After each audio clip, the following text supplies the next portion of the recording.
Now we come to polycythemias. Polycythemia is an increased concentration in red blood cells. And as the number of red blood cells increases, so is there is an increase in the hemoglobin. In polycythemic patients, you might find hemoglobins which are in the range of 20, 22, 23, 24. Very high hemoglobins. Why? Because the count of RBCs is very, very high. Now, there are different types of polycythemia. There can be a relative polycythemia and an absolute polycythemia. In relative polycythemia, the number of RBCs is not increased, but the plasma is lost. The RBC count remains the same, but the fluid portion, the plasma is lost, like in diarrhea, like in vomiting, like when you use excessive diuretics in which the body fluids are lost. In such cases, the fluid volume of the blood is lost, although RBCs remain the same, but because the fluid is gone, the concentration of RBCs it it becomes more. This can lead to polycythemia. Now, absolute polycythemia, it can be of two types, primary and secondary. In absolute polycythemia, the number of RBC increases. In the other one, RBC number remained the same, but the plasma level decreased. But in this case, the number of red blood cells, they increase. Now, in primary absolute polycythemia, the increase in the red blood cells is due to autonomous proliferation of the myeloid stem cells. The stem cells which form the RBCs, they start proliferating and multiplying, and that leads to an increased production of RBCs, and increased production leads to an increased number of RBCs. Example is polycythemia rubra vera. We'll just discuss it later. The other type is secondary absolute polycythemia. In this, the myeloid stem cells are absolutely normal, but if there is some hypoxic condition present in the body due to some lung disease or some cyanotic heart disease, or if you are at a high altitude, I mean any condition which ends up in a hypoxic state, what happens is hypoxic blood, when it reaches the kidneys secretes erythropoietin. This erythropoietin goes to the bone marrow, and it uh, and it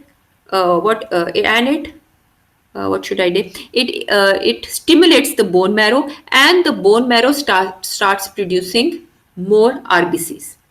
So in secondary absolute polycythemia, there is always a history of some hypoxic condition due to which hypoxic blood goes to the kidneys release erythropoietin. Erythropoietin, it goes to the bone marrow, and it stimulates the bone marrow into secreting, into making more RBCs. And in such cases, then the level of RBCs increases. Now let's look at polycythemia rubra vera. Now, this is a neoplastic myeloproliferation disorder in which there is excessive proliferation, excessive multiplication of the erythroid granulocytes and megakaryocytes. But the thing is, this effect is predominantly felt on the erythroid precursors. So in this case, the WBCs are also increased, the platelets are also increased, and RBCs are also increased. But the main effect is seen on the red blood cells. Although white blood cells and platelets are increased, but the main increase is seen in the RBCs. Now let's look at the pathology.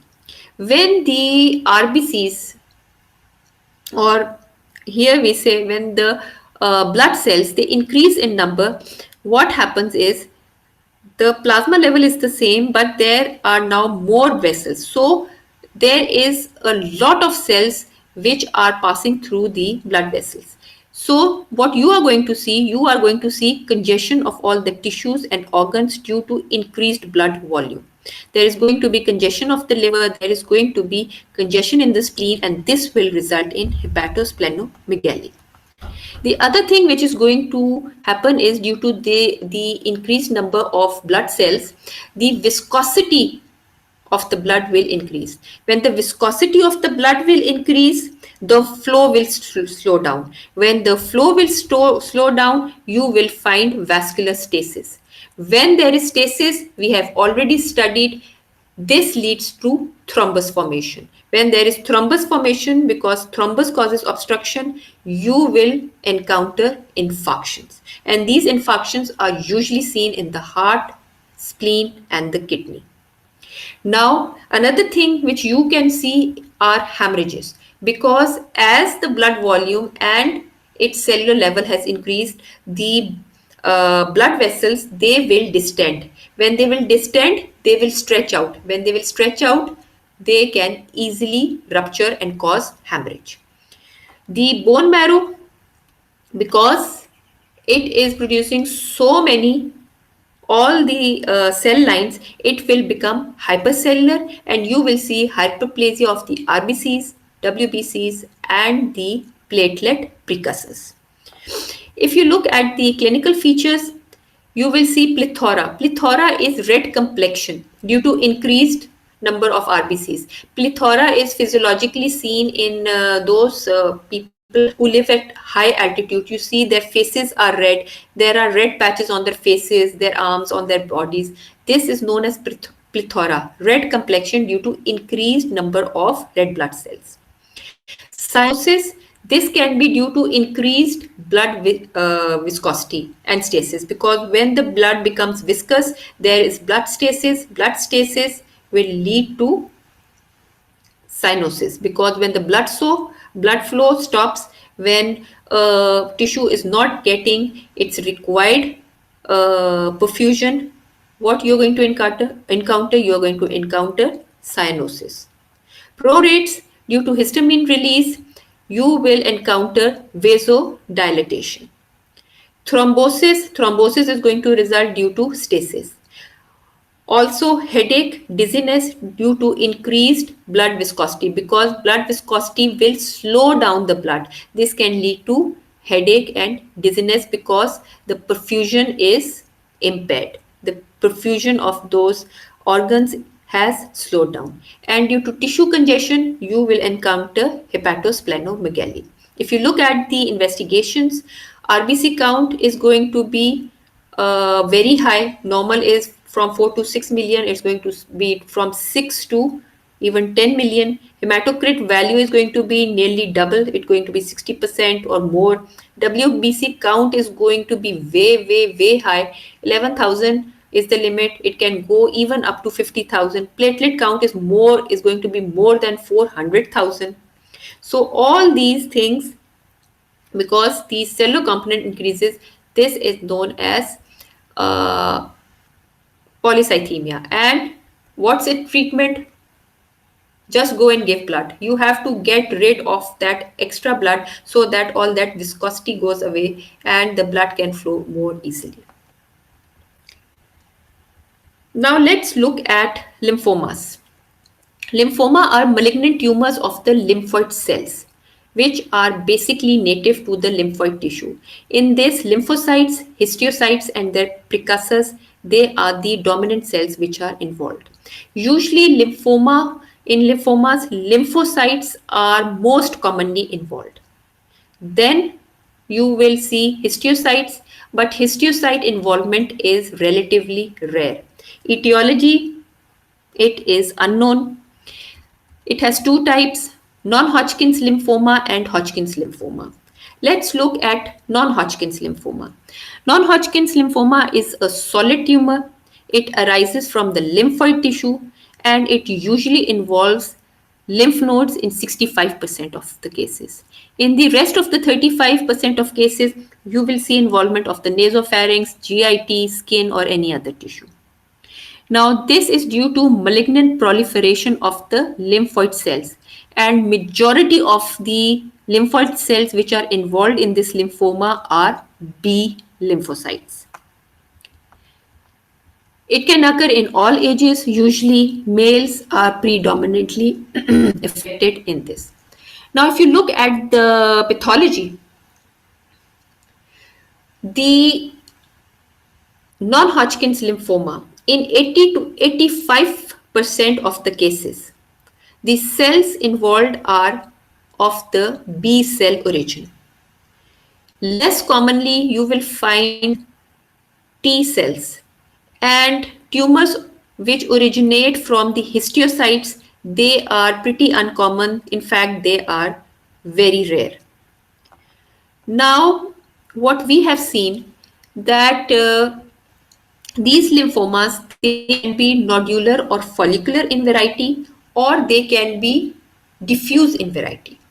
Now, the nodular or follicular variety, in this variety, what you are going to see in the lymph nodes are, there is going to be a cluster of neoplastic lymphocytes, and these clusters, they form nodules, and that gives its name nodular lymphoma. In other cases, these B cells, they are diffusely spread out in the lymph nodes. These type of tumors are known as diffuse lymphomas. Now, what we have seen is the nodular lymphomas, they are of low grade, and they have a very long survival without any treatment.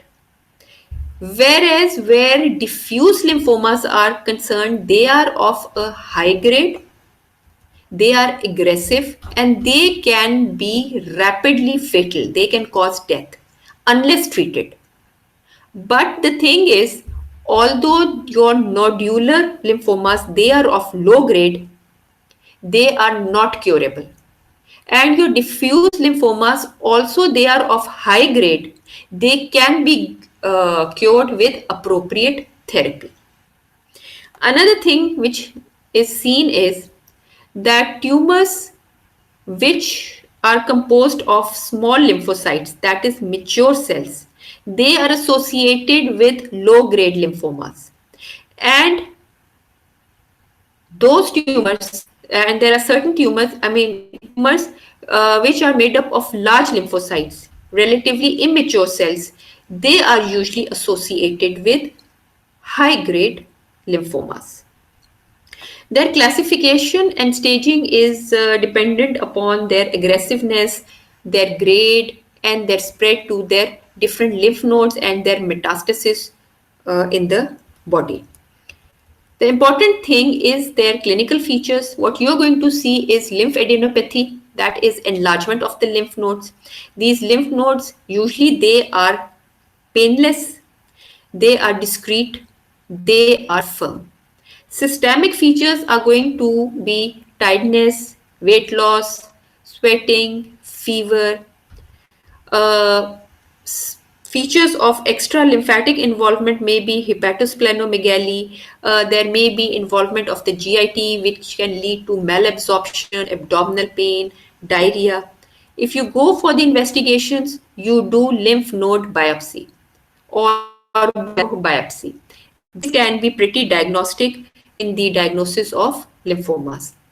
Blood count, usually they are normal unless and until the metastasis or the involvement has reached the bone marrow. Treatment is radiotherapy and chemotherapy. Now the Hodgkin's disease, it primarily involves the lymph tissues, usually in a single node, or if a chain of nodes are involved, then a continuous chain of nodes are involved. And the pathological finding in the Hodgkin's disease is the presence of a Reed-Sternberg cell. These are large neoplastic giant cells. I have made a picture of that for you so you can understand. These are neoplastic giant cells. It has got two nuclei, and each nucleus has an acidophilic nucleolus in the center of it, and both are mirror images of each other. The center, the nucleolus is present in the center, and you can see there is a small area around the nucleolus which is relatively clear, and this gives it a owl-like appearance. These giant cells are known as Reed-Sternberg cells, and they are a hallmark of Hodgkin's disease. Now, the characteristic features I have already told you. These are Reed-Sternberg cells, and in this lymphoma, some inflammatory cells can also be seen. Now, if we see the classification of these, the classification is according to the frequency of occurrence. I have written small notes so you can understand what uh, each member of the this signifies. Now, according to this classification, first is the nodular sclerosing variety. This is the most common variety. It is seen in young adults. Lymph nodes in the neck are swollen and congested. Then we look at the mixed cellularity variety. This affects a group of lymph nodes. It has different lymphocytes and blood cells within it. That is why it is called mixed cellularity. Then we see the lymphocytic predominant variety. In this, you will see a lot of lymphocytes and very few Reed-Sternberg cells. Then you have the lymphocyte depleted variety. This may contain a lot of fibrous tissue with few RS cells in the lymph node, or it can contain a reticular lymphocytic appearance with many RS cells. But the lymphocyte number is very less, or it is nearly absent. About the Reed-Sternberg cells, I have already explained what its appearance is.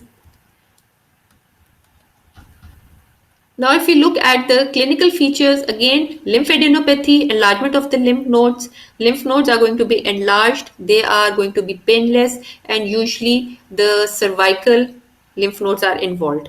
Apart from the cervical, mediastinal, axillary, rarely abdominal, pelvic, or inguinal may be involved. Enlarged lymph nodes can cause pressure on the surrounding tissue, and this can lead to dysphagia, dyspnea, venous obstruction, or jaundice. Because, like in cervical lymph nodes, they are present along the neck. If they get enlarged, they can put pressure on your esophagus. They can put pressure on your trachea. So, pressure symptoms may be there wherever your lymph node is enlarged. Systemic feature: weight loss, fever, sweating, weakness, the typical general features which are associated with neoplastic conditions. Extranodal involvement is very common, whereas the non-Hodgkin's extranodal involvement was there. Staging, grading, same as it's done in non-Hodgkin's lymphoma. Treatment is again radiotherapy and chemotherapy. Now let's look at idiopathic thrombocytopenic purpura, something which is very common, and in this condition the platelet count is reduced, and it is seen there is some sort of an immune destruction of the platelets. As the name says, it's idiopathic. Idiopathic means we don't exactly know the cause why the platelets are destroyed. Now, this disease can be in two clinical forms, acute and chronic. In acute form, it is mainly seen in children, and usually in 50% of these cases, these children give a history of a viral infection 2 to 3 weeks before the onset of this idiopathic purpura. And it is believed that immune complexes that bind to their surfaces, they result in phagocytosis by the splenic macrophages. Spontaneous recovery occurs in majority of these children, and usually no treatment is required in some cases. Now, where chronic purpura is concerned, it is usually seen in adults, especially the females, and especially during pregnancy. In this, there is peripheral destruction of the platelets that have been bound to IgG antiplatelet antibody. So the antibodies which are formed against these platelets bind to that antibody. This antibody is of the variety of IgG, and there is destruction of the platelets. Now, the pathology of purpura, what you're going to find is antiplatelet antibodies which are directed against the platelet membranes, and they cause destruction of the platelets. Spleen is the major site where this destruction occurs. Now, due to this destruction, the survival of these platelets becomes impaired and the platelet count starts decreasing. The bone marrow, it will show increased number of megakaryocytes to compensate for the decreasing number of platelets. So bone marrow start will uh, will start compensatory hyperplasia. That is, it's the production of platelets will increase in the bone marrow to compensate for the destruction which is occurring in the peripheral blood. Now, if we look at the clinical features, we know platelets are directly related to your uh, bleeding physiology. So, if platelet is decreased, the tendency to bleed increases. So, in these cases, you will find that the patient might complain of bleeding from different sites, especially from mucosal surfaces. And if this is in the nose, it will come out in the form of epistaxis. If it's the GIT, it will come out as hemoptysis. So you will find bleeding sites in different parts of the body depending on the severity and the spread of the disease. In investigations, the platelet counts are going to be low, the bleeding time is going to be prolonged because the platelets are low, the clotting time, prothrombin time, PTT, they are going to be normal because platelets are not concerned with the clotting factors. Clotting is done by your coagulative system. Bleeding is controlled by your platelets. So when the platelets are compromised, your bleeding time is prolonged, but the rest of uh, the rest of uh, the tests, the physiological uh, mechanisms, they remain normal because they are not under the platelet control, they are under the coagulative system. Treatment is corticosteroids and splenectomy. Now we look at DIC, which we talk about a great deal, disseminated intravascular coagulation. This can be acute, subacute, or chronic, and in this, there is thrombohemorrhagic disorder. In this disease, two things happen. There is activation of the coagulative system, which leads to fibrin deposition, and there is activation of the fibrinolytic system which leads to the bleeding disorder. So in this there is infarction and there is bleeding. Now, what can be the etiology? Activation of intrinsic or extrinsic pathways, these you must have studied in your physiology. Then stasis, if there is defective clearing of the activated clotting factors. So there can be a lot of clinical disorders which can be associated with DIC. Obstetrical complications, infections, neoplasias, tissue injuries, and there can be miscellaneous conditions like liver conditions, vasculitis, different conditions which can lead to DIC. DIC is usually secondary to some other primary condition. Now, if we look at the pathogenesis, I told you there are two consequences. The first is thrombosis and decreased tissue perfusion. When there is widespread fibrin deposition, fibrin deposition in microcirculation leads to thrombus formation. When there is thrombus formation, there is ischemia. When there is ischemia, your blood vessels, there is injury to the endothelial lining. When there is injury to that endothelial lining, your RBCs, your blood vessels, they become traumatized. There is fibrin deposition. This fibrin deposition and platelet aggregation then become basis for thrombus formation. When thrombi form in these microcirculations, they cause obstruction. When there is obstruction, there is infarction of the tissue. So, in this case, the first in first of these cases, in the first stage, there is infarction. Then, when this happens, the fibrinolytic system is activated and your bleeding disorder starts. Because as your fibrinolytic system is activated, it starts eating these platelets and all these clotting factors which had accumulated in the first stage. When all these platelets and clotting factors are consumed and eaten up by by the process of hydrolysis, what happens? That results in bleeding. So in this case, there is infarction, and along with infarction, there is bleeding. Clinically, you will see widespread coagulation along with bleeding.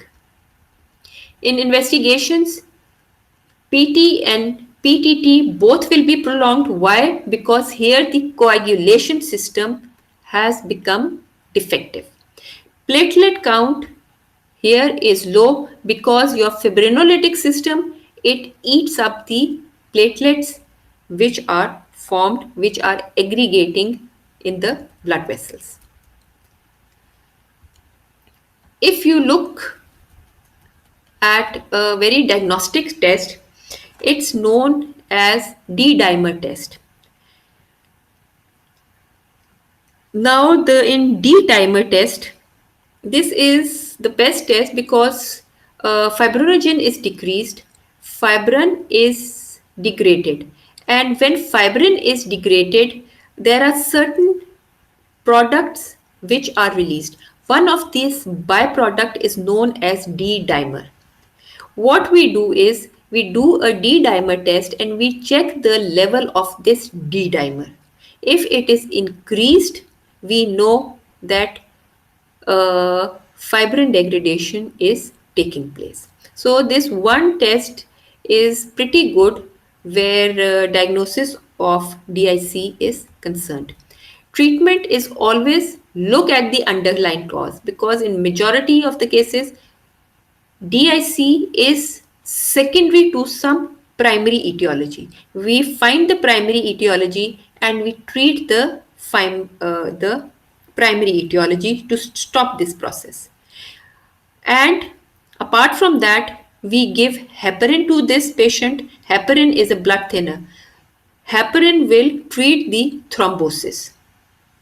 And we give fresh plasma.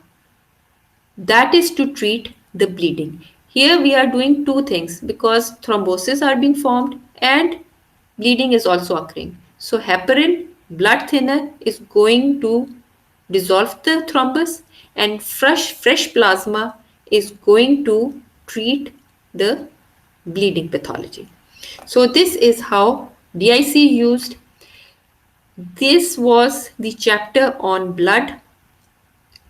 If there are any questions, please leave them in the chat box, and otherwise we are going to discuss this chapter in our online classes.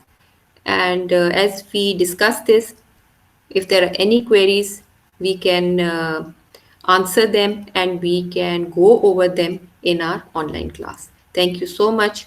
Allah Hafiz.